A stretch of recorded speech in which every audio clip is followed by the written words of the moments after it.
Shalom Abraham, mes chers amis. Comment ça se fait qu'Akadosh Baruch Hu nous a demandé de croire en le Mashiach? Comme on sait très bien qu'après 120 ans, eh bien, on pose la question à l'homme, est-ce que tu as cru en le Mashiach? Est-ce que tu as cru qu'il allait venir? Et il doit répondre, oui, oui, j'attendais tous les jours, comme il dit le Rav Mordechai Eliaou. Il dit, comment est-ce qu'un homme il doit attendre le Mashiach? Il doit attendre comme le bus. Vous savez, quand vous attendez au bus, quand est-ce qu'il vient le Mashiach? Est-ce qu'il vient? Est-ce qu'il n'est pas là? Pourquoi est-ce qu'on doit croire en Mashiach? Eh bien, il y a une autre question qu'on pose qui n'a aucun rapport, mais vous allez voir comment ça va se débiner à la fin. Avec quoi est-ce qu'on accroche un éléphant? Alors vous allez me dire, on accroche un éléphant forcément avec une chaîne très solide. On va voir après Bezrat Hashem. Troisième chose qui est très importante, pourquoi est-ce que la fête de Rosh Hashanah, elle s'appelle Rosh Hashanah? Pourquoi Rosh? C'est quoi ce inyan de Rosh? Quatrième question qu'on va poser aujourd'hui, c'est comment faire pour se battre contre le Yetzer Hara? Eh bien, mes chers amis, le Yetzer Hara ne propose que quelque chose qui est immédiat, c'est-à-dire un profit qui est maintenant. Par exemple, vous avez, je ne veux pas comparer les gâteaux au Yetzer Hara, mais quelqu'un qui est en train de faire un régime. Et cette personne qui est en train de faire un régime, on lui propose un gâteau extraordinaire de chez, c'est quoi le restaurant? Caprice. Et donc, on lui propose un bon restaurant. Il voit le gâteau et il dit, waouh, celui-là, il faut que je le mange, il est magnifique, il est extraordinaire, c'est très très bon. Maintenant, qu'est-ce qu'il se dit dans sa tête? Il se dit, bon, je vais kiffer maintenant. Ce qui se passe après une demi-heure, il dit, oh là, j'ai cassé mon régime.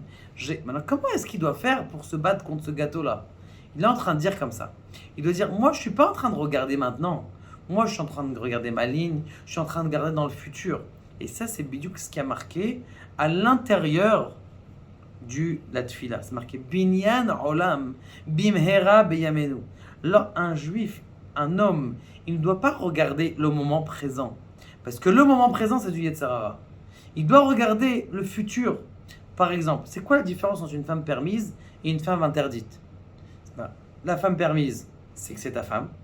Et donc, c'est quand? C'est après le mariage. Et la femme interdite, c'est quand? C'est tout de suite. C'est pas après le mariage. Donc, ça veut dire qu'en vérité, le juif, il est censé, l'homme, il est censé être et se projeter dans le futur. C'est un homme qui est futuriste. Le juif, c'est un homme qui sait qu'il est en train de construire quelque chose qui n'est pas sûr maintenant, mais un binyan olam, un binyan qui est à tout jamais. Venez, on regarde comment ils sont attachés les éléphants. Alors vous êtes tous dit, bah, l'éléphant il est attaché, j'ai déjà vu moi, Dembo, il est attaché avec des grosses... En vérité, c'est faux. Un petit éléphant, on l'attache avec une corde. Et depuis qu'il est petit, on le laisse attacher avec une corde. Et même quand on grandit, même quand il grandit, il reste attaché avec une corde. Pourquoi est-ce que c'est comme ça? C'est parce que l'éléphant, dans sa tête, quand il était petit, il a essayé de s'arracher de sa corde. Quand il a grandi un petit peu, il a vu que la corde aussi, elle ne marchait pas. Maintenant, après, il n'a pas réessayé. Et c'est ce qui se passe dans notre Yetzer Hara. Qu'est-ce qu'on se dit? Je suis tombé une fois, je vais retomber. Mais quel rapport? Quel âge t'avais quand t'as essayé de te battre contre Yetzer Hara? T'avais 18 ans. Maintenant, t'en as 45. Vas-y. T'as grandi depuis. Vas-y, mon cher éléphant. Quand t'étais petit, tu t'es battu contre une petite ficelle. Non, on va te garder la même ficelle parce que toi, t'es bête dans ta tête. Tu vas garder le même processus. T'as pas compris que Akadosh Baruch Hu, entre-temps, le bon Dieu, entre-temps, il t'a donné plein de force. Tu lui dis, bon, je n'ai pas réussi, je vais tomber, je retomberai, et ça ne finit pas du tout. Tu vas te battre. Et justement, il faut que l'homme, c'est différent d'un animal, que l'homme, il arrive à se projeter. C'est lui qui peut regarder loin. C'est lui qui peut regarder à des kilomètres et des kilomètres. Et comment est-ce que quelqu'un il va se battre contre son Yetzer Hara?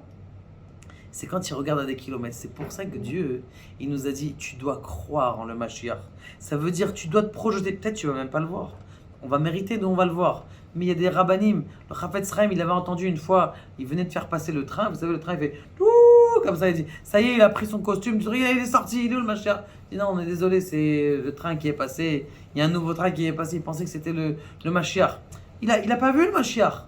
Et alors quoi? Quand même, du fait qu'il s'est projeté, eh bien, c'était pas un juif c'était pas un homme qui était dans son monde. C'était un homme qui était projeté. Il avait des millénaires d'avance. Et c'est ça, Rosh Hashanah. Rosh Hashanah, c'est la différence entre votre tête et vos bras. Vos bras, c'est sûr qu'ils sont limités. Même si tu es arrivé à Monsieur Muscle et tu as réussi à porter combien 350 kilos. Je sais pas combien ce qu'il pèse en ce moment. Mais tu as réussi à lever 350 kilos. C'est limité 350 kilos. Mais avec ta tête, dans ta tête, tu peux dire, ouais, je suis en train d'imaginer que je peux déplacer des montagnes. Comment tu peux le faire? Avec ton imagination, tu arrives à le faire. Ta tête, elle a des propulsions qui sont extraordinaires. Mon grande, elles peuvent te projeter, elles peuvent te rendre millionnaire. Et si quelqu'un il veut devenir un jour millionnaire, réussir son régime, réussir sa vie, réussir son travail, c'est plus quelqu'un, il va se projeter loin, il va se dire, je vais réussir. Et il commence maintenant, bien sûr.